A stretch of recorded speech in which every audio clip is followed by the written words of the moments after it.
Baik, langsung saja kita mulai seminar ini.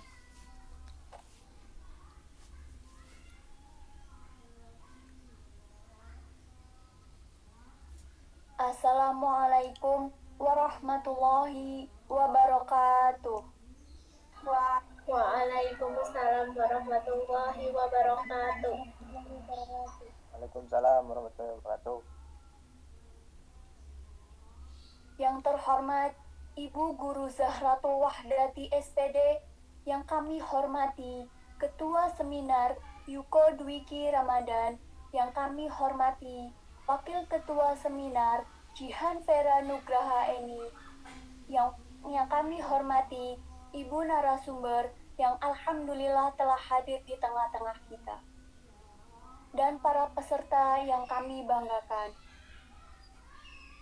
Puji syukur, marilah kita panjatkan kehadirat Allah Subhanahu wa Ta'ala yang telah memberikan berbagai kecurahan nikmat, terutama nikmat iman dan Islam, disertai nikmat sehat walafiat, sehingga kita dapat hadir pada acara seminar Tugas Mapel Bahasa dan Sastra Indonesia SMA Negeri 1 Randu Dongkal 2021. Salawat serta salam tak lupa kita curahkan kepada junjungan kita Nabi besar Muhammad SAW. Semoga kita selaku umatnya senantiasa mendapatkan syafaatnya di akhir nanti. Amin ya robbal alamin. Perkenalkan, nama saya Presilia Diva Nurwahyu selaku moderator pada acara seminar pagi hari ini. Agar seminar berjalan dengan baik, izinkan saya untuk membantu pelaksanaan seminar ini pada hari Minggu 22 Agustus 2021 dengan tema Pembentukan Generasi Peduli Lingkungan guna menjadikan Indonesia bebas sampah. Seperti kita ketahui semuanya, disadari atau tidak, bumi tempat kita tinggal sudah semakin tua. Tidak saja sumber daya alam yang semakin menipis, polusi di bumi juga semakin meningkat. Salah satu bentuk polusi yang akrab dengan kehidupan kita sehari-hari adalah sampah. Limbah sampah setiap harinya semakin meningkat seiring dengan bertambahnya jumlah penduduk dan pola konsumsi generasi muda. Hal yang harus dilakukan untuk mengatasi peningkatan volume sampah tersebut adalah dengan cara mengurangi volume sampah dari sumbernya melalui pemberdayaan generasi muda. Permasalahan mengenai pengelolaan sampah adalah apa saja bentuk regulasi yang terkait dengan pengelolaan sampah, bagaimana bentuk peran serta generasi muda dalam pengelolaan sampah, dan tingkat peran generasi muda. Tingkat peran serta generasi muda atau milenial pelaksanaannya masih belum maksimal, bergerak dari rumah dan dimulai dari diri kita sendiri. Mari bersama-sama menjaga lingkungan demi kehidupan yang lebih baik dan lebih sehat. Selanjutnya, izinkan saya membacakan susunan acara seminar pada hari ini. Yang pertama, pembuka dan doa bersama. Kedua, sambutan. Ketiga, pemaparan materi. 4, sesi tanya jawab dan kesimpulan. 5, hiburan.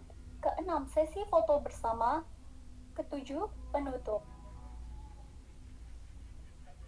Masuk ke acara pertama, marilah kita buka acara ini dengan membaca basmalah dan dilanjut dengan berdoa agar acara ini berlangsung dengan lancar dan membawa manfaat. Berdoa menurut agama dan kepercayaan masing-masing dipersilakan.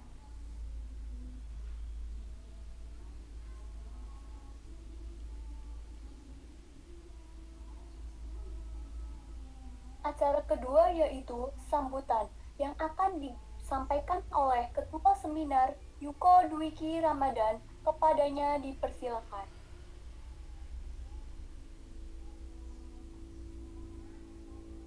Baik, terima kasih kepada moderator. Langsung saja. Assalamualaikum warahmatullahi wabarakatuh. Waalaikumsalam Waalaikumsalam warahmatullahi wabarakatuh. Waalaikumsalam warahmatullahi wabarakatuh. Alhamdulillahirrahmanirrahim.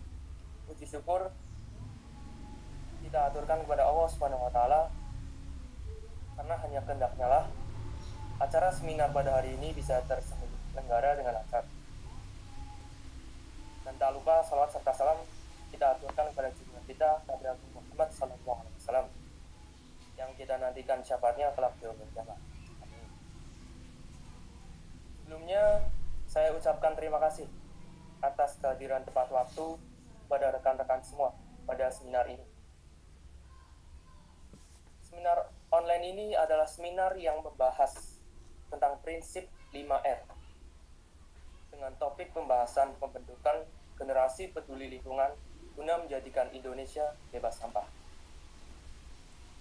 Saya berharap dengan mengikuti seminar ini secara sungguh-sungguh, rekan-rekan mendapatkan materi baru dan wawasan luas tentang prinsip 5R dan dapat diaplikasikan pada kehidupan nyata. Jangan sungkan untuk mencatat poin-poin yang kurang jelas. Silahkan nanti tanyakan kepada pemateri saat sesi tanya jawab. Saya ucapkan terima kasih kepada rekan-rekan panitia yang telah mempersiapkan acara ini dengan sangat baik. Semoga kerja keras rekan-rekan dibalas dengan kebaikan oleh Allah Subhanahu wa Ta'ala, dan semoga juga ilmu yang ada di seminar ini menjadi bermanfaat bagi rekan-rekan semua. Amin. Akhir kata, saya mewakili seluruh panitia memohon maaf jika dalam berjalannya acara ini nanti ada hal yang kurang berkenan di hati rekan-rekan semua. Tetap semangat mengikuti web seminar ini. Sekian dari saya. Wassalamualaikum warahmatullahi wabarakatuh. Waalaikumsalam warahmatullahi wabarakatuh.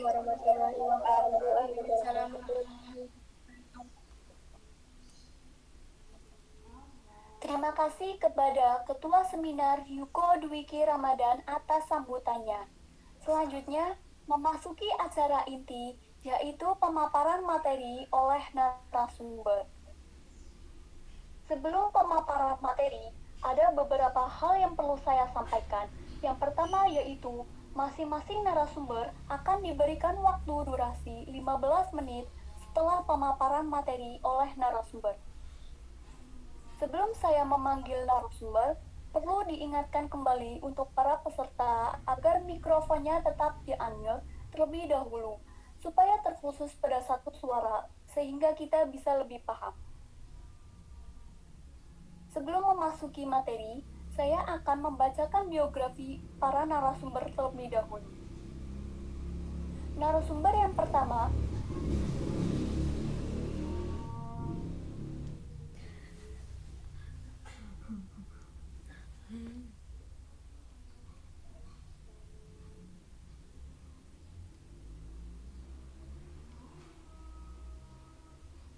nama Cumairo Nurul Hasna ST.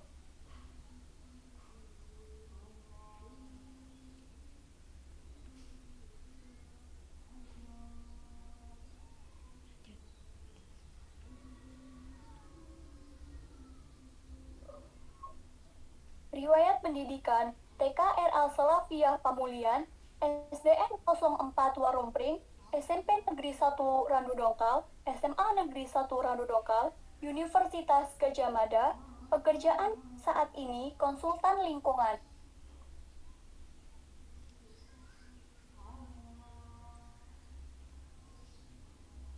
Narasumber selanjutnya yaitu nama Ilkay Wimas ST, riwayat pendidikan TKR Al-Salafiyah Kalimas, SDN 02 Kalimas, SMP Negeri 2 Randu Dongkal, SMA Negeri 1 Randu Dongkal, Universitas Gadjah Mada. Pekerjaan saat ini petugas konservasi lingkungan.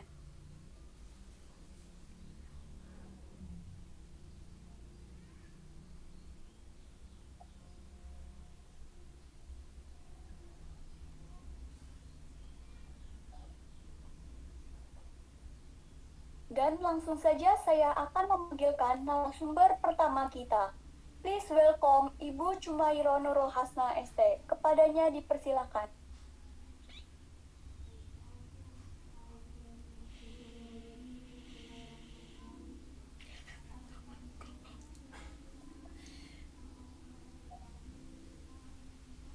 Mohon maaf, ini yang pembicara satu itu Ilka Wimas.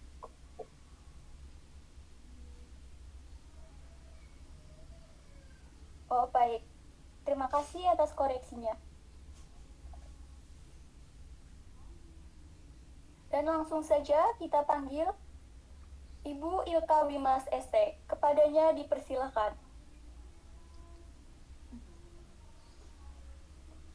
Assalamualaikum warahmatullahi wabarakatuh.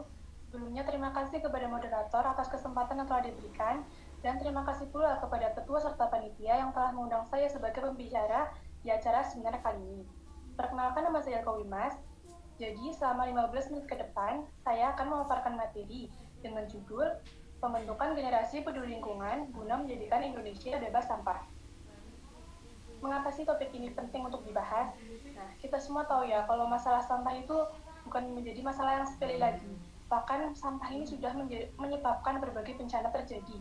Salah satunya ialah banjir yang dari dulu sampai sekarang sudah menjadi langganan di kota Jakarta. Lalu separah apa sih sampah yang ada di Indonesia ini? Coba kita lihat gambar yang pertama. Timbunan sampah dan pencemaran. Perlu kalian ketahui bahwa Kementerian Lingkungan Hidup dan Kehutanan itu menyatakan pada tahun 2020 total sampah di Indonesia itu mencapai 67,8 juta ton, yang mana artinya setiap penduduknya menghasilkan 0,68 kg sampah setiap harinya. Makanya nih, nggak heran kalau Indonesia itu mendapat julukan sebagai negara pemroduksi sampah terbesar kedua setelah Cina. Nah, lalu apa sih dampak selain menimbulkan pencemaran? Nah, ternyata timbunan sampah ini tuh semakin menumpuk akan semakin menambah total produksi dari gas metana. Nah, lalu gas metana itu apa? Gas metana ini adalah gas yang sangat berbahaya. Nah, apabila gas ini semakin bertambah jumlahnya, maka akan mengakibatkan suatu ledakan. Bahkan ada satu kasus, yaitu di TPA Cirendu, Kota Cimahi, Jawa Barat. Yaitu kasus ledakan yang menyebabkan dua wilayah, yaitu tepatnya 2 titik desa gitu, longsor. Bahkan menyebabkan sekitar 157 orang itu kehilangan nyawa. Nah, nggak nyangka banget sih kalau timbunan sampah yang kelihatannya hanya sepele seperti itu ternyata dapat mengakibatkan seseorang kehilangan nyawanya. Lalu yang kedua ialah perilaku membuang sampah sembarangan. Saya yakin sih kalau di antara kalian pun masih sering membuang sampah sembarangan, entah itu di jalan raya, di sungai, dan lain sebagainya. Mungkin nggak masalah ya kalau cuma satu, tapi bayangin aja nih kalau setiap hari membuang sampah sembarangan itu satu, nanti kan akhirnya akan menumpuk, dan akhirnya apa, akan menyumbat sungai, akan menyebabkan banjir, terus sumber air pun akan menjadi tidak bersih, dan nanti akhirnya apa, keluarga kita yang akan terkena imbasnya. Jadi keluarga kita akan menjadi lebih mudah untuk terkena penyakit. Lalu yang ketiga yaitu perilaku konsumtif pemuda yang menghasilkan banyak sampah. Nah, fenomena ini tuh di zaman sekarang tuh nggak asing lagi ya. Bahkan bukan cuma orang kaya yang melakukan kegiatan konsumtif ini, bahkan remaja-remaja pun, anak sekolah pun sekarang mulai melakukan kegiatan konsumtif ini. Nah, lalu apa sih bahayanya? Nah, yang bikin kayak greget gitu, tuh mereka tuh nggak peduli sama sampah yang mereka hasilkan dari kegiatan mereka itu. Nah, sehingga akhirnya pelaku mereka itu hanya akan menambah timbunan sampah plastik yang ada di Indonesia. Nah, pelaku yang seperti mereka inilah pelaku yang kurang kecintaan dan kepedulian terhadap lingkungan. Lalu bagaimana sih cara menumbuhkan karakter cinta lingkungan di kalangan siswa di Indonesia? Ya, yang pertama ialah sekolah adiwiyata. Nah, sekolah adiwiyata itu apa sih? Yaitu sekolah yang peduli lingkungan yang bersih, sehat, dan nyaman.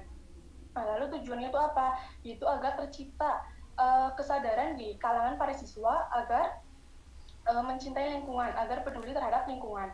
Lalu manfaatnya itu apa sih menerapkan sekolah adiwiyata ini? Yaitu dengan menerapkannya, pastinya lingkungan sekolah kita akan menjadi lebih sehat, lebih nyaman, dan sehingga saat pemrosesan belajar pun akan menjadi lebih kondusif dan para siswanya pun akan menjadi lebih nyaman. Lalu yang kedua yaitu penghijauan.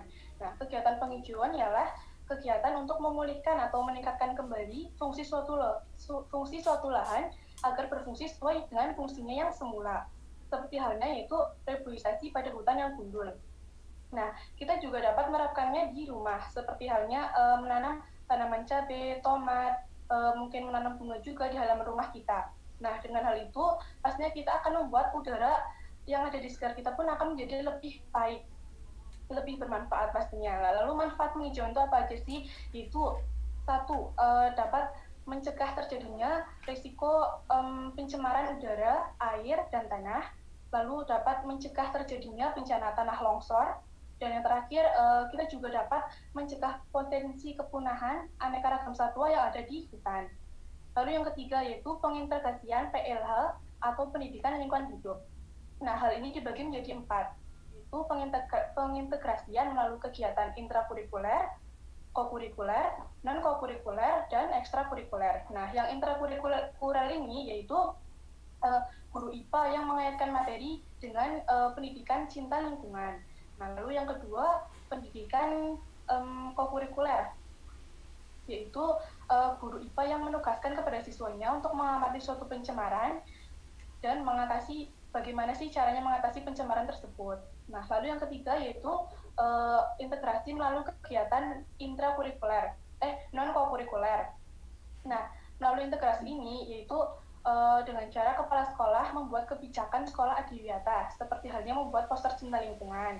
Nah, lalu mengkampanyekan kepada para siswanya untuk menerapkan hidup sehat, seperti halnya jangan membuang sampah sembarangan, merawat tanaman, menjaga lingkungan, dan lain sebagainya. Nah, lalu yang keempat yaitu kegiatan ekstrakurikuler. Nah, contohnya yaitu pramuka, sesuai dengan dasar dharma nomor 2, yaitu cinta alam dan kasih sayang sesama manusia. Lalu yang selanjutnya ialah penelitian lain yang relevan. Nah, contohnya ialah vlogging. Nah, vlogging itu apa sih? Vlogging ini adalah kegiatan jogging sembari memunguti sampah yang ada di sekitar mereka.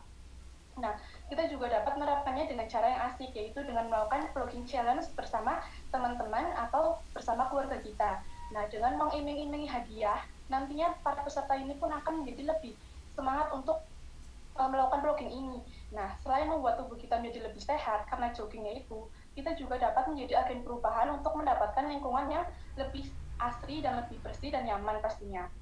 Lalu yang selanjutnya ialah GIB atau Gerakan Indonesia Bersih. Nah, GIB ini merupakan gerakan revolusi mental yang termasuk dalam instruksi Presiden nomor 12 tahun 2016. Nah, jadi GIB ini itu inisiatif untuk bersih-bersih dan pengelolaan sampah. Nah, jadi tujuan diadakannya GIB ini yaitu agar mengubah pola pikir masyarakat terhadap persepsi dan tanggung jawab mereka untuk mengolah sampah yang ada di daratan dan sampah yang ada di laut. Lalu ada 2 bahasan utama dalam wawasan GIB.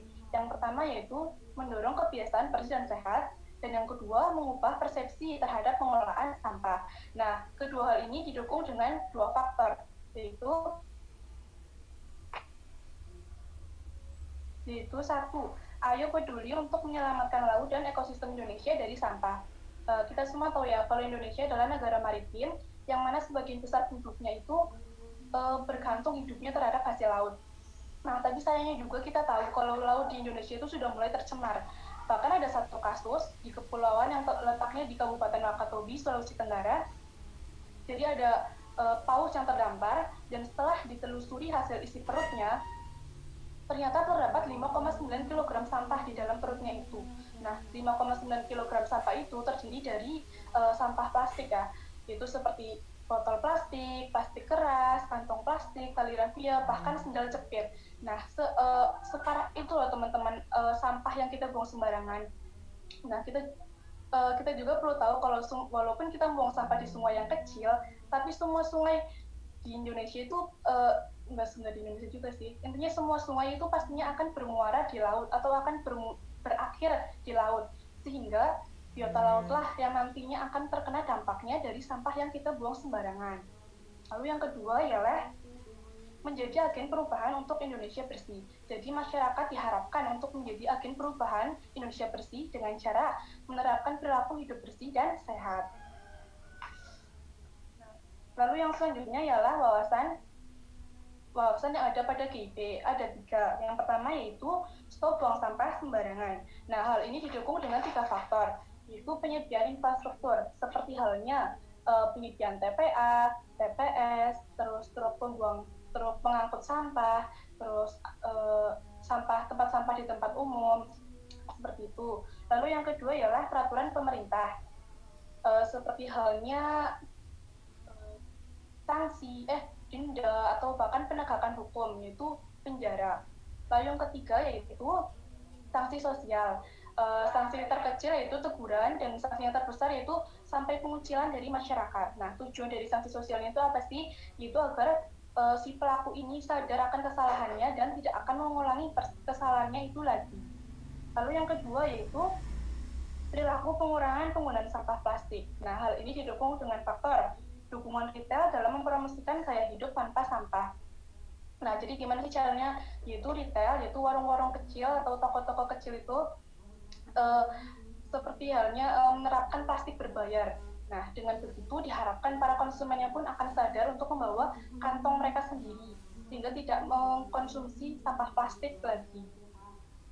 Lalu, yang kedua yaitu biaya dan pajak untuk penggunaan plastik sekali pakai. Nah, Jenderal Bea dan Cukai yaitu Pak Heru Pambudi sudah menetapkan biaya cukai untuk plastik yang susah untuk diuraikan, yaitu sebesar 30.000 per kilonya. Nah, jadi hal ini tuh agar proses produksi sampahnya itu akan semakin berkurang.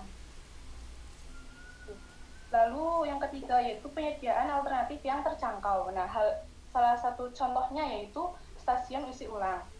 Nah, jadi tujuannya itu apa sih stasiun isi ulang ini? Yaitu tujuannya untuk memanfaatkan kembali produk yang masih bisa untuk digunakan. Contohnya yaitu kios. Nah, kios ini ialah perusahaan rintisan yang memberikan fasilitas isi ulang sabun dan deterjen. Nah, kita juga dapat menerapkan kios ini di rumah nih teman-teman. Yaitu seperti halnya botol plastik yang sudah tidak digunakan itu diisi dengan sabun cuci piring, deterjen, dan lain sebagainya. Nah, lalu yang terakhir ialah perilaku pemilihan dan daur ulang. Nah, hal ini didukung dengan faktor penyediaan infrastruktur yang mendukung, ya seperti tadi ya, yaitu penyediaan TPA, TPS, lalu alat pemilahan alat memilah sampah yang menjadi 2 kategori itu. Lalu yang kedua yaitu membangunkan kategori dan metode pemilihan. Itu sampah dikategorikan menjadi 2, yaitu sampah organik dan anorganik. Maka dari itu teman-teman, kalau kalian menemukan tempat sampah yang ada tulisannya organik dan anorganik, marilah kita membuang sampahnya itu sesuai dengan kategori itu, jangan asal-asalan. Nah, dengan melakukan itu pastinya kita akan lebih mempercepat proses pengolahan sampah di proses yang selanjutnya. Lalu yang ketiga yaitu membuat panduan untuk pemilahan dan daur ulang. Nah, itu seperti halnya dengan membuat buku panduan yang nantinya disebarluaskan, dan pastinya buku panduan yang isinya cara daur ulang yang mudah dan pastinya terjangkau. Nah, selain itu dapat juga diterapkan dengan kepala daerah atau mungkin kepala desa yang mendatangkan ahlinya untuk mensosialisasikan bagaimana sih caranya mendaur ulang sampah yang mudah, terjangkau, dan pastinya semua orang tuh bisa melakukannya. Lalu yang terakhir yaitu meningkatkan kolaborasi dengan para pemain sektor daur ulang.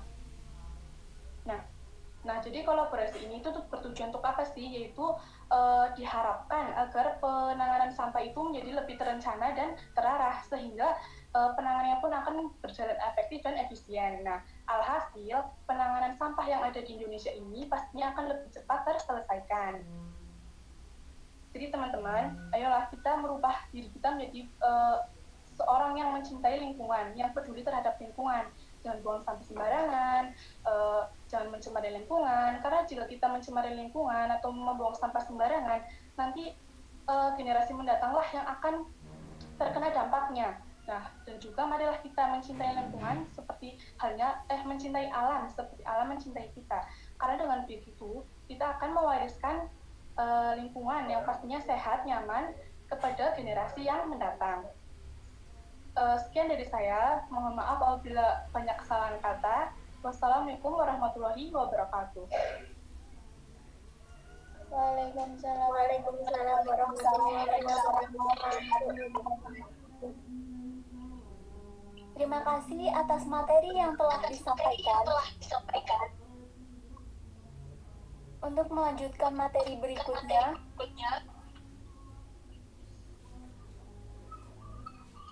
saya langsung panggilkan saja narasumber yang kedua. Please welcome Ibu Cumairo Nurul Hasna ST. Kepadanya dipersilahkan.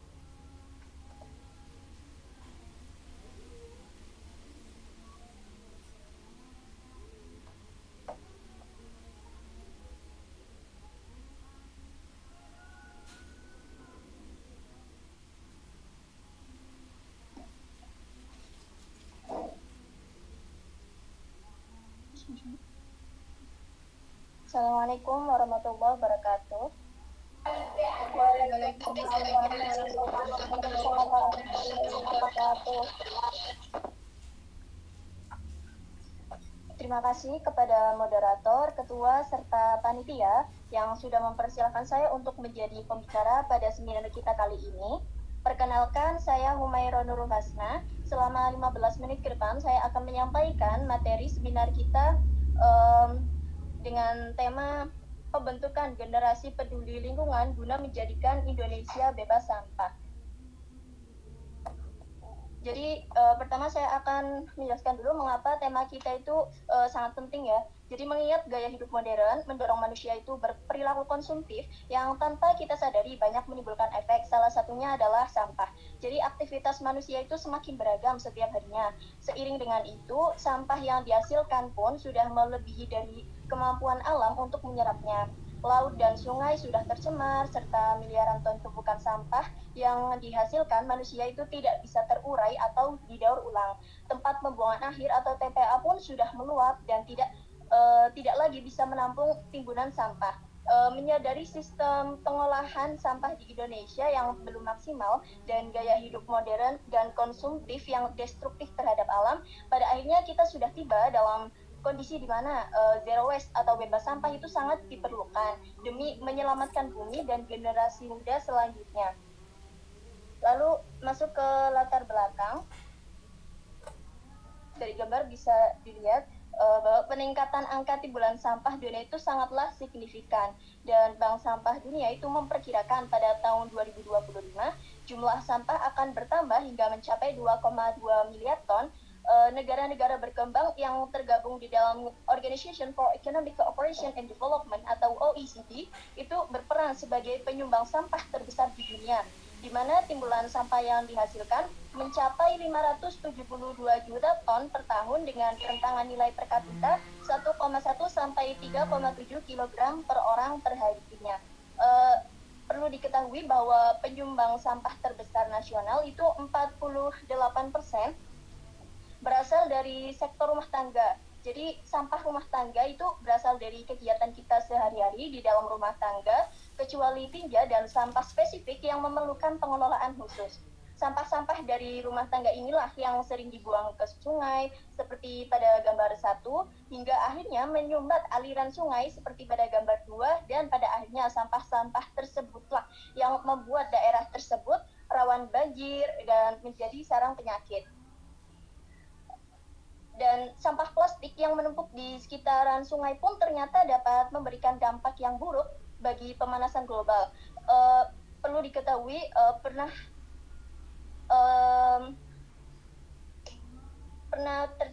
ada penelitian yang terbit di jurnal PLOS ONE pada hari Rabu tanggal 1 Agustus 2018 bahwa tim ilmuwan mengatakan plastik turut menjadi faktor pemanasan global. Hal ini karena plastik mengeluarkan gas metana dan etilana pada saat terkena sinar matahari dan rusak. Temuan ini tuh didapatkan setelah peneliti melakukan serangkaian tes pada produk plastik yang biasa digunakan seperti botol air, tas belanja, dan wadah makanan. Gas metana baik buatan maupun alami sejak lama memang telah diketahui sebagai penyebab utama perubahan iklim. Dalam beberapa tahun terakhir, pembuatan dan penggunaan plastik menjadi sorotan, apalagi setelah ditemukan pulau besar sampah yang mengambang di Samudra Pasifik. Pulau plastik tersebut telah mengancam kehidupan biota laut dan suplai makanan. Sedotan plastik adalah sasaran terbaru aktivis, jadi mereka itu berpendapat bahwa produk sekali pakai buang itu umumnya tidak bisa didaur ulang. Kampanye ini makin gencar setelah sebuah video yang memperlihatkan dokter menarik sedotan dari hidung penyu besar yang berdarah seperti terlihat pada gambar yang pertama. Hingga dengan adanya rekaman itu mendorong beberapa kota di Amerika dan perusahaan menghentikan penggunaan sedotan. Dari gambar bisa dilihat bahwa ini merupakan salah satu solusi yang memanglah terlihat sepele, tapi dengan menangani sampah dengan baik, maka sampah pun akan memberikan hal yang baik pula bagi kita. Lalu kita masuk ke materi yang subbab pertama, yaitu peran pemuda dalam pengelolaan dan pengurangan sampah. Jadi apa saja sih peran pemuda dalam pengelolaan dan pengurangan sampah itu? Yang pertama adalah saling mengedukasi terkait masalah lingkungan. Banyak di antara kaum muda yang masih minim pengetahuan serta kurangnya kesadaran mengenai pentingnya masalah lingkungan. Sehingga perlunya kita saling edukasi satu sama lain agar tercipta rasa peduli terhadap lingkungan. Lalu yang kedua adalah menumbuhkan jiwa sosial. Pemuda itu perlu dalam menumbuhkan jiwa sosial melalui aksi yang dilakukan di masyarakat. Dengan demikian, kesadaran dan jiwa sosial para pemuda semakin terbentuk dengan adanya kegiatan yang dilakukan. Lalu yang ketiga adalah sebagai pelaku perubahan. Aksi nyata itu sangat perlu diaplikasikan dalam keseharian, mulai dari diri sendiri dan mulai dari hal yang paling kecil. Pemuda harus menjadi agen menginspirasi dalam melihat kepekaan masalah lingkungan. Lantas, bagaimana pemuda mampu berperan di masyarakat? Peran pemuda yang bisa dilakukan salah satunya itu dengan memulai sebagai perintis berdirinya bank sampah di daerahnya. Jadi apa sih bank sampah itu? Bank sampah merupakan konsep pengumpulan sampah kering dan dipilah serta memiliki manajemen layaknya perbankan, tapi yang ditabung itu bukan uang, melainkan sampah. Dan warga yang menabung, yang juga disebut nasabah, memiliki buku tabungan dan dapat meminjam uang yang nantinya dikembalikan dengan sampah seharga uang yang dia pinjam. Sampah yang ditabung itu akan ditimbang dan dihargai dengan sejumlah uang yang nantinya akan dijual di pabrik yang sudah bekerja sama. Jadi apa sih tujuan dibangunnya bank sampah itu?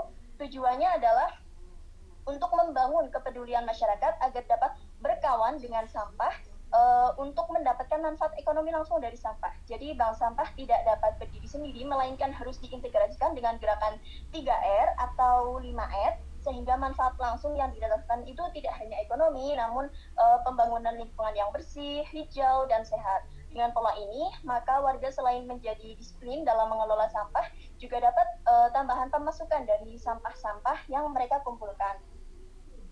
Lalu, yang ketiga adalah program 5R. Usaha untuk membentuk generasi peduli lingkungan melalui program 5R. Apa yang bisa kita lakukan? Banyak cara yang bisa kita lakukan untuk mencegah kerusakan lingkungan. Membuang sampah pada tempatnya tentu merupakan langkah pertama yang paling penting. Kemudian dengan menerapkan prinsip 5R, maka kita bisa melakukan hal-hal berikut dalam keseharian kita. Yang pertama adalah reduce atau guna ulang. Jadi mengurangi segala sesuatu yang dapat menimbulkan sampah atau polusi. Misalnya membawa kantong atau keranjang belanja sendiri dan tidak memakai kantong plastik yang dibeli atau disediakan. Kemudian menghemat penggunaan listrik. Salah satunya yaitu dengan mencabut kabel yang masih terhubung ke colokan bila tidak digunakan, karena perlu diketahui ya teman-teman, alat-alat elektronik yang menancap ke colokan listrik itu akan tetap menyedot listrik meskipun kita sudah mematikannya, sehingga perlu hati-hati lagi. Kemudian yang kedua adalah reuse atau mengurangi. Jadi menggunakan kembali barang-barang yang masih layak pakai untuk fungsi yang sama atau fungsi yang lain. Misalnya menggunakan secara berulang botol plastik minuman, kemudian menggunakan botol sebagai vas bunga.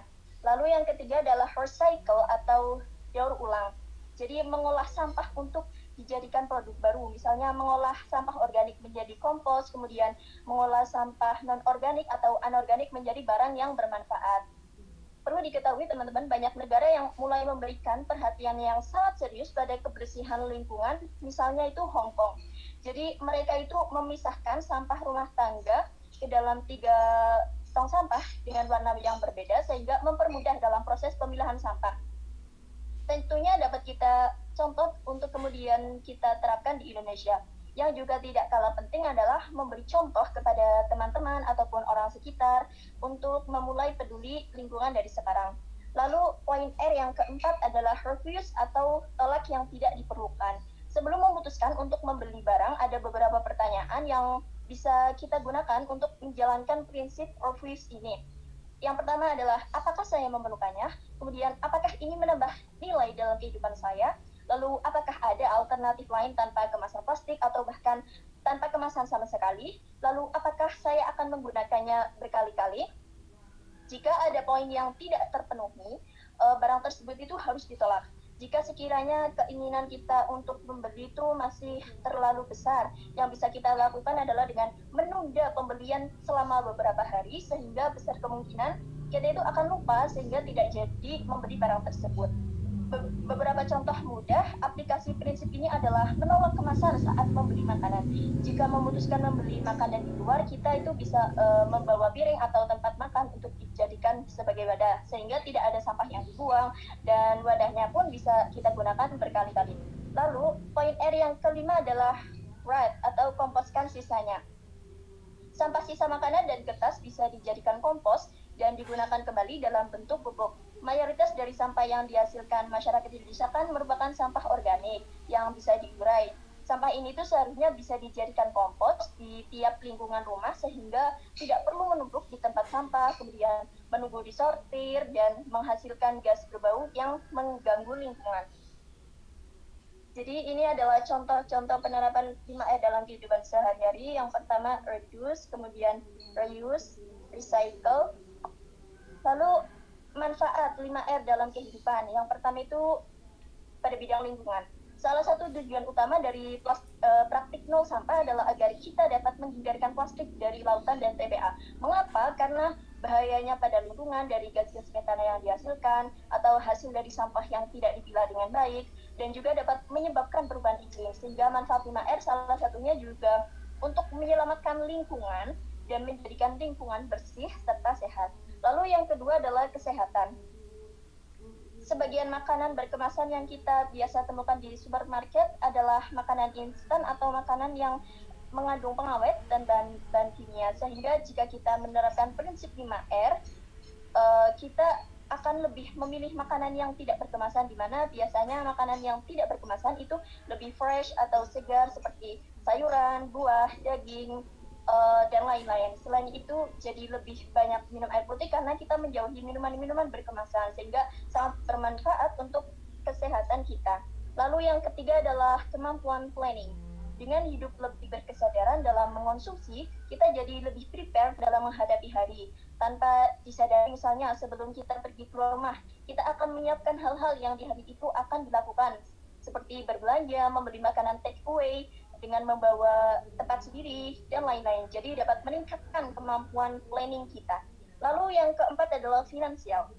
Dengan gaya hidup bebas sampah, hidup itu jadi lebih berkesadaran dan bijak dalam membuat keputusan konsumsi. Maka hal ini pastinya akan berpengaruh terhadap kondisi finansial. Contohnya kalau kita membawa bekal sendiri dari rumah, maka keinginan kita untuk membeli makanan-makanan lagi di luar pun akan berkurang. Dengan begitu, cara berpikir kita secara otomatis menjadi hanya beli yang dibutuhkan, bukan yang kita inginkan. Jadi lebih menghemat uang yang kita miliki. Kemudian yang kelima adalah kebersihan. Nol sampah sebenarnya bukanlah istilah yang mudah untuk didefinisikan. Kadang orang bertanya dan kadang kita merasa ingin menjelaskan. Contohnya saat kita meminta tolong penjual untuk tidak memberi plastik pada belanjaan kita, kita harus jelaskan dengan bahasa yang mudah, padat, dan juga singkat. It's not an easy job, tapi bukan tidak mungkin kita jadi belajar untuk menceritakan sesuatu tanpa terdengar mengajari atau menggurui. Kemudian kepercayaan diri. Dengan hidup minim sampah, kita mencapai level baru untuk meningkatkan kepercayaan dirian dalam bertanya. Perlu keberanian untuk meminta izin, bertanya, menjelaskan ke seseorang mengenai hal yang belum normal selama ini. Contohnya, bertanya apakah boleh menggunakan tempat sendiri saat membeli makanan atau bahkan minuman. dengan pertanyaan tersebut akan ada pertanyaan lagi yang muncul dalam benak kita, seperti dijudge nggak ya? Ya kenapa sih nggak boleh? Dan lain-lain. Sounds familiar. Kadang secara otomatis kita merasa bahwa orang memberi judgment kepada kita dengan pertanyaan kita tadi. Tapi our action and voice matters loh. Tanpa kita tahu, orang sekeliling kita bisa terinspirasi dan mencontoh di kesempatan lain. Butuh keberanian untuk membuat perubahan dan menormalkan sesuatu. Kemudian yang ke-8 adalah penampilan. Kita bakal terlihat lebih keren dan memberi juga banyak opportunity untuk menyuarakan yang kita percaya terhadap orang-orang lain. Jadi maka dari itu, ayo mulai dari sekarang kita lebih mencintai lingkungan dengan lebih menjaga kebersihan lingkungan, menjadikan lingkungan lebih sehat, bebas sampah, sehingga dengan dimulai dari aksi-aksi kecil yang kita lakukan akan menyelamatkan bumi kita tercinta ini. Terima kasih. Mohon maaf bila banyak kekurangan. Saya akhiri. Wassalamualaikum warahmatullahi wabarakatuh. Waalaikumsalam warahmatullahi wabarakatuh. Terima kasih atas materi yang sangat luar biasa dan sangat bermanfaat bagi kita semua. Acara ke-6 yaitu sesi tanya jawab peserta dan kesimpulan. Terlebih dahulu, saya akan memberikan pertanyaan kepada masing-masing narasumber. Pertanyaan yang pertama untuk Ibu Ilka Wimas ST. Orang-orang ingin membuang sampah mereka sesegera mungkin, terlepas dari apakah ada tempat sampah di sekitar mereka atau tidak. Bagaimana solusi yang efektif untuk menghindari kebiasaan tersebut? Dipersilahkan Ibu Ilka untuk menjawab pertanyaan tersebut. Terima kasih pertanyaannya untuk moderator. Jadi sesuai dengan poin wawasan GIB tadi, yaitu stop buang sampah sembarangan yang didukung dengan faktor penyediaan infrastruktur. Nah, jadi bagaimana sih caranya itu agar mengurangi resiko si pembuang sampah yang ingin cepat-cepat buang sampah ini? Yaitu dengan cara menyediakan infrastruktur berupa tempat sampah di tempat-tempat yang digemari untuk membuang sampah sembarangan, seperti halnya di kantin, di tempat tongkrongan, di pinggiran sungai, dan lain sebagainya. Nah, dengan menyediakan tempat sampah tersebut diharapkan akan mengurangi si pelaku ini untuk membuang sampah sembarangan. Nah, selain itu, hal itu tidak akan efektif jika tidak dibarengi dengan kesadaran dan kecintaan mereka terhadap lingkungan. Nah, karena siapapun yang mencintai lingkungan, pastinya akan menyimpan sampah mereka terlebih dahulu, sembari mencari tempat sampah yang terdekat. Jadi mereka itu tidak membuang sampah sembarangan. Nah, maka dari itu sangat penting untuk menumbuhkan karakter cinta lingkungan, karakter yang peduli terhadap lingkungan, dari sedini mungkin hingga ke dewasa. Sangat penting untuk menumbuhkannya itu di semua lapisan masyarakat. Nah, dengan dibarengi kedua hal itu, yaitu penyediaan infrastruktur dan kesadarannya, pasti akan tercipta keefektifan untuk mengatasi si pembuang sampah sembarangan tersebut.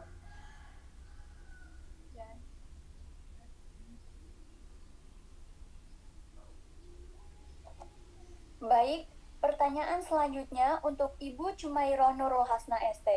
Dari macam-macam sampah daur ulang yang sudah disebutkan tadi, berilah contohnya. Dipersilakan Ibu Cumairoh untuk menjawab pertanyaan tersebut. Baik, secara umum sampah daur ulang itu dapat dipisahkan menjadi 4.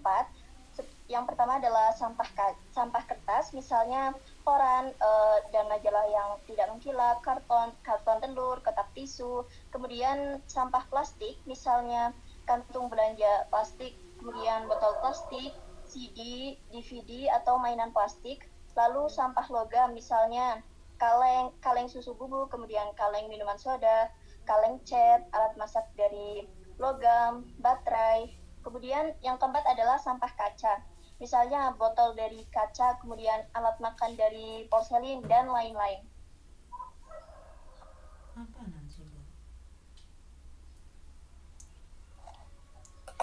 Baik, sesi tanya jawab dibuka. Silahkan bagi peserta yang ingin bertanya, sebutkan nama narasumber yang dituju dan pertanyaannya. Perkenalkan, nama saya Nur Ainingsih. Saya akan bertanya kepada Ibu Ilka Wimas. Pertanyaannya adalah, Apa sih perbedaan antara TPA dan TPS? Terima kasih.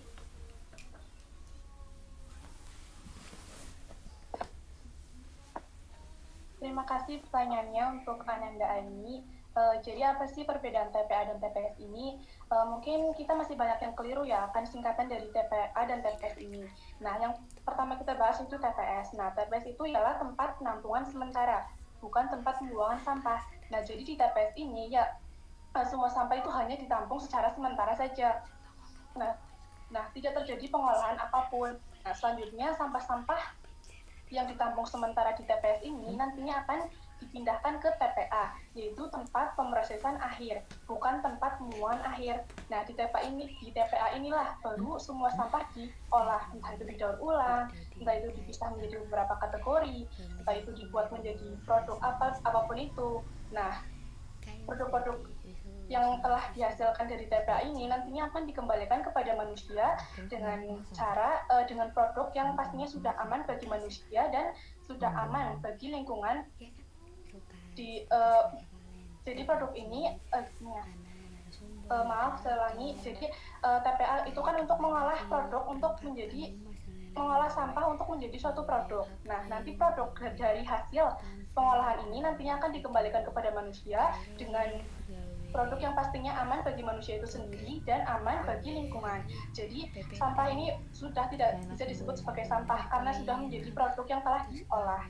Jadi kesimpulannya TPS itu untuk menampung sampah secara sementara, sedangkan TPA yaitu untuk memproseskan, lalu hasilnya akan dikembalikan kepada manusia dengan cara yang aman dan pastinya aman bagi manusia dan aman bagi lingkungan.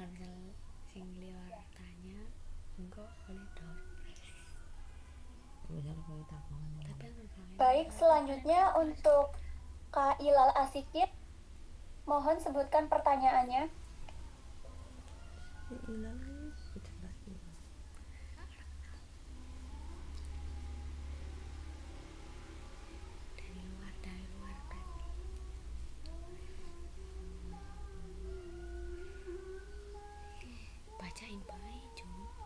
Baik, saya bacakan saja pertanyaannya. Untuk siapapun itu narasumbernya mohon dijawab. Di masa pandemi seperti ini, seperti saat ini, pengguna alat medis banyak sekali digunakan. Bagaimana cara pengolahan dan penanganan sampah medis yang tepat digunakan? Dan bagaimana dampak apabila sampah medis yang tidak dikelola dengan baik? Terima kasih. Mohon untuk narasumber dijawab pertanyaan tersebut.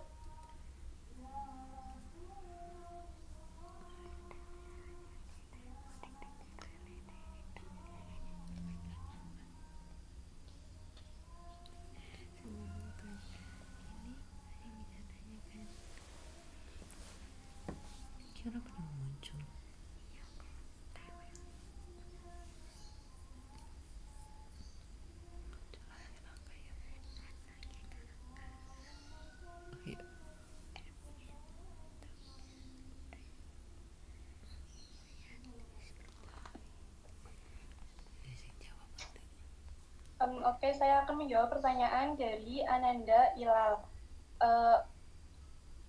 Jadi ini jawaban yang setahu saya. Nah, jadi limbah-limbah medis ini sebaiknya itu dibersihkan terlebih dahulu sebelum dibuang ke tempat pembuangan sampah atau tempat pemrosesan sampah itu. Nah, lalu tadi bagaimana ya pertanyaannya? Maaf, moderator. Pertanyaannya itu untuk bagaimana cara mengolah limbah medis dan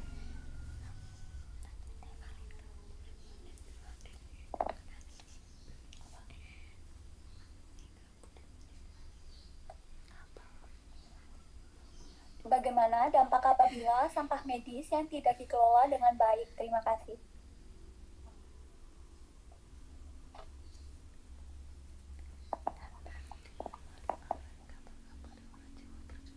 Oke, jadi dampaknya pastinya akan buruk ya kepada kesehatan manusia di sekitarnya. sangat buruk untuk masyarakat yang tinggal di daerah tempat pembuangan limbah tersebut. Maka dari itu, pemrosesan limbah medis seperti ini itu sangat penting. Itu dengan apa? Dengan membersihkan limbah-limbah tersebut terlebih dahulu, seperti dengan air yang mengalir dan lain sebagainya. Nah, nantinya jika tidak dibersihkan, nantinya pasti akan menjadi sarang penyakit bagi masyarakat di sekitar lingkungan dari tempat pembuangan sampah tersebut. Nah, maka dari itu caranya bagaimana sih? Yaitu dengan cara dibersihkan terlebih dahulu, lalu baru diolah ke proses yang selanjutnya dan dibuang ke tempat yang pastinya seharusnya jauh dari masyarakat sekitar ini.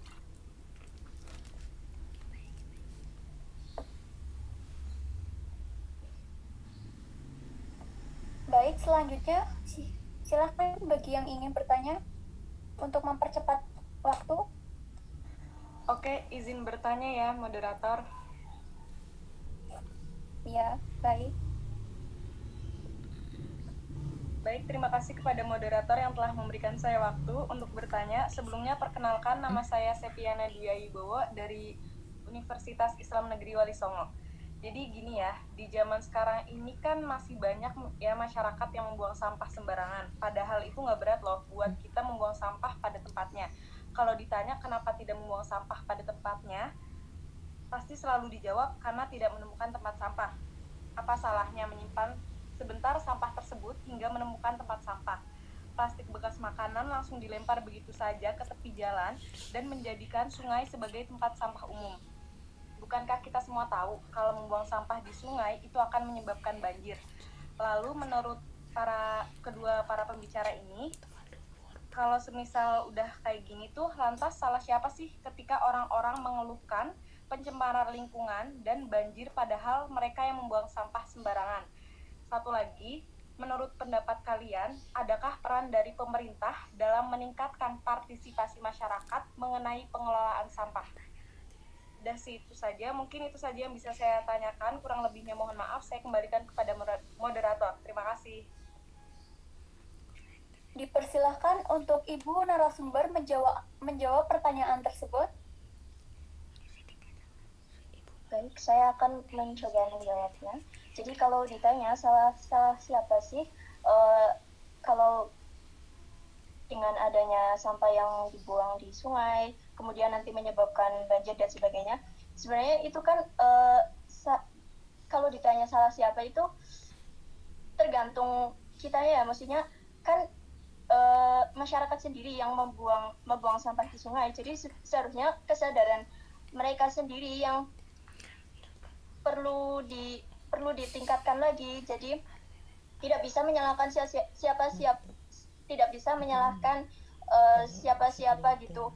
Jadi salah kita sendiri, yang pokoknya kesadaran kita sendiri gitulah. Kalau misal kita buang sampah sembarangan gitu, ya berarti itu kan salah kita sendiri kayak gitu. Jadi nggak bisa nyalahin orang lain kayak gitu. Kalau misal kitanya juga masih membuang sampah sembarangan. Kemudian kalau peran pemerintah, mungkin setahu saya itu kayak pemerintah juga ada membentuk program-program atau program-program untuk mengelola sampah. Seperti contohnya tadi yang disebutkan oleh Ilka ya. Jadi seperti GIB gitu kan, itu juga yang membentukkan pemerintah. Jadi itu merupakan salah satu peran pemerintah yang dilakukan. Kemudian pemerintah juga gencar melakukan sosialisasi mengenai pentingnya mengolah sampah dengan baik, kemudian pentingnya untuk tidak membuang sampah sembarangan. Jadi menurut saya seperti itu. Terima kasih.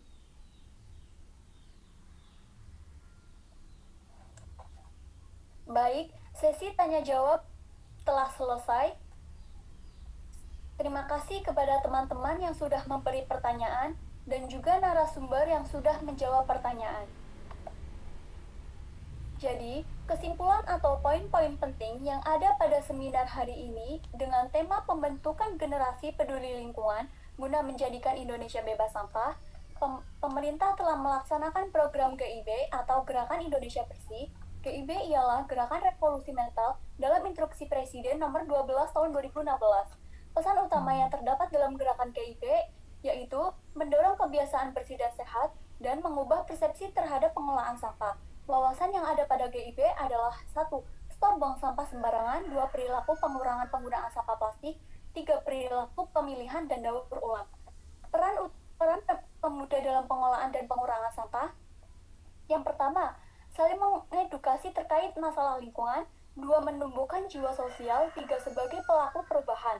Usaha untuk membentuk generasi peduli lingkungan melalui program 5R, ada kegiatan redus, kegiatan reuse, kegiatan recycle, kegiatan refuse, dan kegiatan prod. Peran 5R dalam kehidupan, yang pertama menjaga lingkungan dari bahaya gas-gas metana yang dihasilkan sampah dan perubahan iklim. Kedua, badan lebih sehat dan memilih makanan fresh atau segar daripada kemasan plastik. 3. Lebih prepare dalam menghadapi hari. 4. Finansial terjaga terlihat mahal di depan, namun dalam jangka panjang akan sangat hemat. 5. Kita akan dilihat keren dan membumi. Sekarang saya akan membacakan nama-nama yang mendapatkan door prize. Yang pertama ada Nur Ainingsih, 2. Ilal Asikin, 3. Septiana Dwi Ayu Wibowo. Untuk nama-nama yang sudah saya sebutkan tadi, setelah acara ini selesai, silakan langsung menghubungi kontak person yang ada di pamflet. Buat teman-teman yang belum beruntung, jangan berkecil hati ya. Selanjutnya, kita memasuki acara yang ketujuh, yaitu hiburan, yang akan diisi oleh Ananda Aulia Talbina, Stephen Imanul Hakim, dan Ikromana Tibal Atka. Kepadanya dipersilahkan.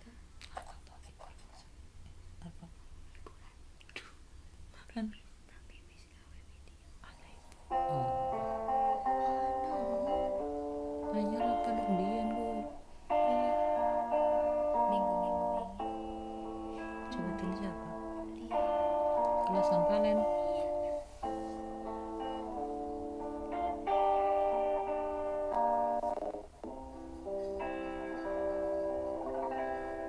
Kecil gitu.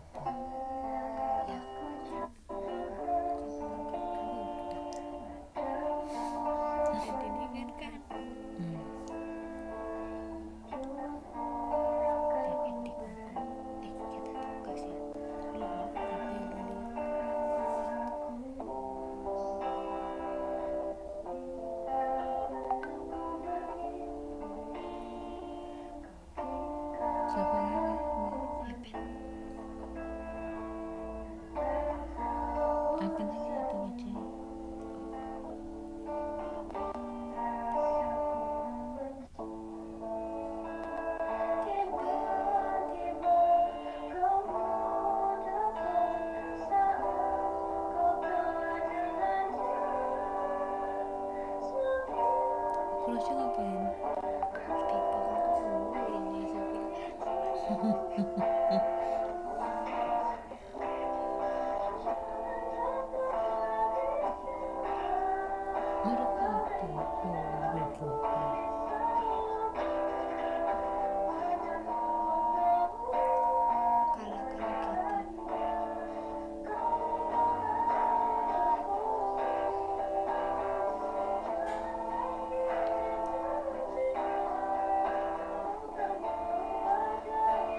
Terima kasih kepada Ananda Aulia Tabina, Stephen Imanul Hakim, dan Ikro Manakibal Atkia yang telah menghibur kita semua. Selanjutnya, sesi foto bersama untuk kenang-kenangan. Dimohon seluruh peserta untuk menyalakan kameranya. Aneh paling.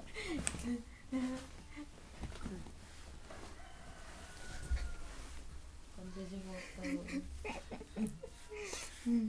Gue belakangnya paling. Si orang nyalakna kabeh.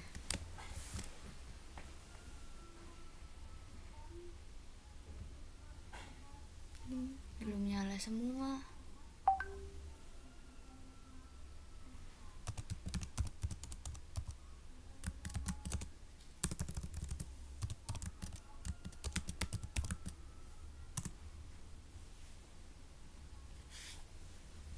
Mana nyala?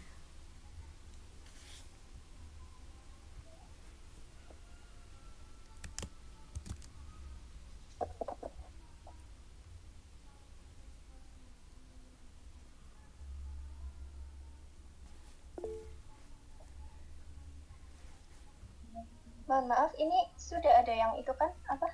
Di screenshot? Bagaimana itu? Seksi perlengkapan?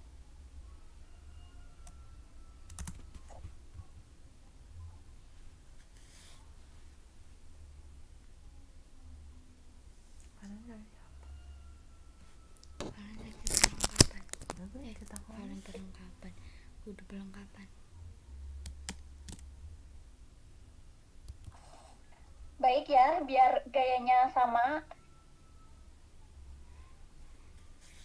4 jari. Ayo semuanya on kamera. 4 jari, 2 jari itu. 1. Kita hitung ya. 1, 2, 3.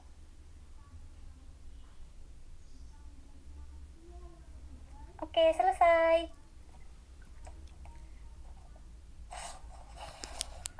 Alhamdulillah, akhirnya kita sampai di penghujung acara, yaitu penutup, yang akan ditutup oleh Wakil Ketua Seminar Jihan Vera Nugraha Eni.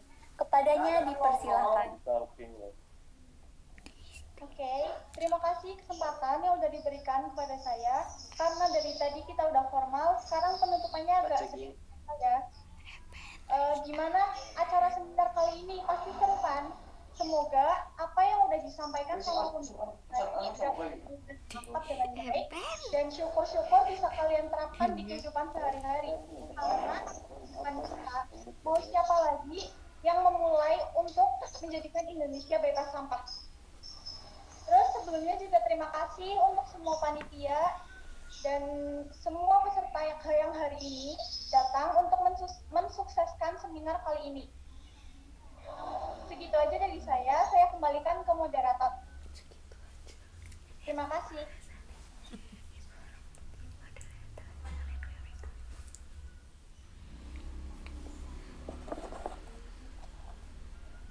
Terima kasih kepada Jihan Vera Nugraha Eni yang telah memberikan sepatah dua patah kata untuk menutup acara ini. Demikian rangkaian acara seminar pada hari ini. Saya selaku moderator mohon maaf sebesar-besarnya jika ada salah kata. Wassalamualaikum warahmatullahi wabarakatuh. Waalaikumsalam warahmatullahi wabarakatuh. See you next time.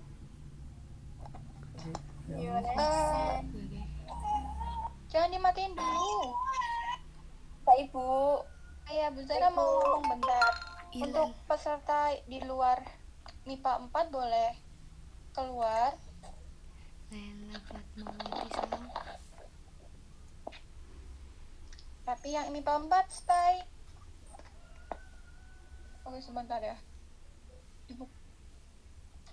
Maaf kalau ada suara-suara yang tidak enak dari kelas sebelah. Anak kelas sebelah udah mulai. Nah, sukses untuk MIPA 4. Tepuk tangan semuanya. Ibu terharu banget. Ibu terharu banget sama kelas MIPA 4. Kayak gurune Valena iku kabeh ngerti. Ibu terharu banget sama kelas MIPA 4 yang udah selesai materinya. Juga. Jadi ya nanti dulu ya. Ini keluar sebentar dari kelas bahasa. Sebentar, Ibu keluar dulu dari kelas bahasa. Untuk sepatah dua kata Ibu merasa terharu banget kalau Ibu lihat Ibu tuh hampir kayak meneteskan air mata lah lebay. Jadi semua ini tuh acaranya keren banget. Kelas MIPA 4 berhasil untuk bikin acara yang menakjubkan walaupun ada beberapa kekurangan. Tapi ini udah bagus banget. Ibu ngerasa kalian itu selain dapat paham materi seminar, kalian juga paham bahwa bumi kita itu masih sakit gitu. Dan ya kalianlah yang dan kita bersama yang sedikit mengurangi itulah sebenarnya sedikit-sedikit gitu ya. Nah, selamat ya, lega nggak sih? Lega banget, Bu. Lega. Ibu juga lega banget udah selesai. Jadi intinya Ibu sangat senang banget bisa lihat kalian selangkah bagus banget seperti ini gitu. Terus satu lagi ada beberapa yang Ibu koreksi ya untuk kedepannya biar bisa lebih baik lagi, terutama di moderator, karena moderator kali aja nggak hanya Priscil nanti jadi moderator kan, mungkin pas kalian kuliah kalian juga akan menjadi moderator atau apa. Jadi kita belajar dari sekarang. Nah, beberapa hal yang Ibu perhatikan dari Priscil mungkin gugup atau bagaimana gitu ya. Nah, Priscil, yang pertama kurang adalah bahasanya, gaya bahasanya. Gaya bahasa kita harus membedakan antara seminar dengan upacara ya. Jadi Priscil masih agak kaku di acara seminar. Jadi bedakan antara seminar dengan upacara. Kalau upacara emang seperti itu, kayak upacara atau sidang, acara sidang, nanti sidang kalau kalian kuliah nanti wisuda ada sidang seperti itu. Nah, MC-nya itu emang kaku seperti Priscil tadi.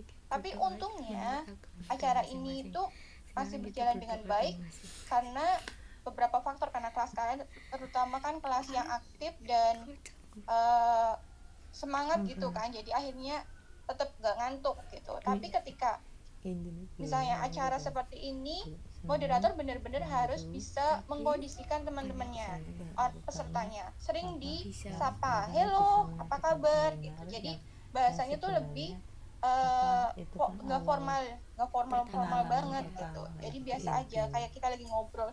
Tadi seperti pembicara 1 dan 2 kan agak cepetan tapi masih bisa karena menggunakan bahasa yang tidak terlalu kaku. Nah, terus ada beberapa poin ketika misalnya pembicara atau penanya bertanya, nah Priscil juga harus menyambut gitu, oh pertanyaannya bagus gitu, pertanyaannya bagus. Nah, apakah paham? Jadi agak komunikasi antara dua arah ini kurang gitu. Tapi untuk semuanya, untuk semua acara ini Ibu katakan ini adalah sukses sekali gitu. Selamat untuk MIPA 4. Keren. Nah, untuk selanjutnya Ibu kasih waktu 1 minggu untuk jam kosong. Jadi 1 minggu ini jam kosong, kalian pasti kangen jam kosong kan ya? Kangen ya? Iya, Bu. Kangen banget lah. Dan itu Ibu kasih jam kosong, tetapi masih ada untuk yang sesi dokumentasi dan note tulen dan sekretaris masih ada tugas karena ini belum selesai. Untuk sesi dokumentasi ini sudah direkam semua kan ya? Dari awal? Sudah, Bu. Bentar, ada kurir. Oh, ini ku tengah depan deh.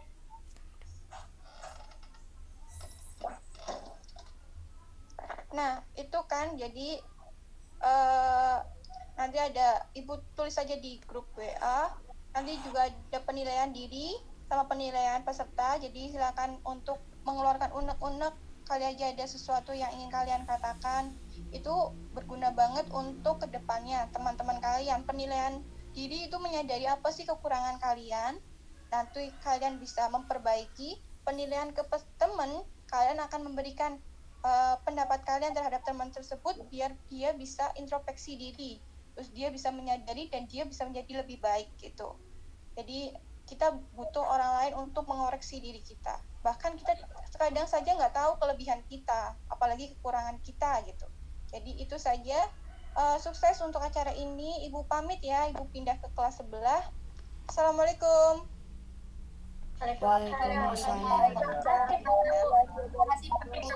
Sama-sama.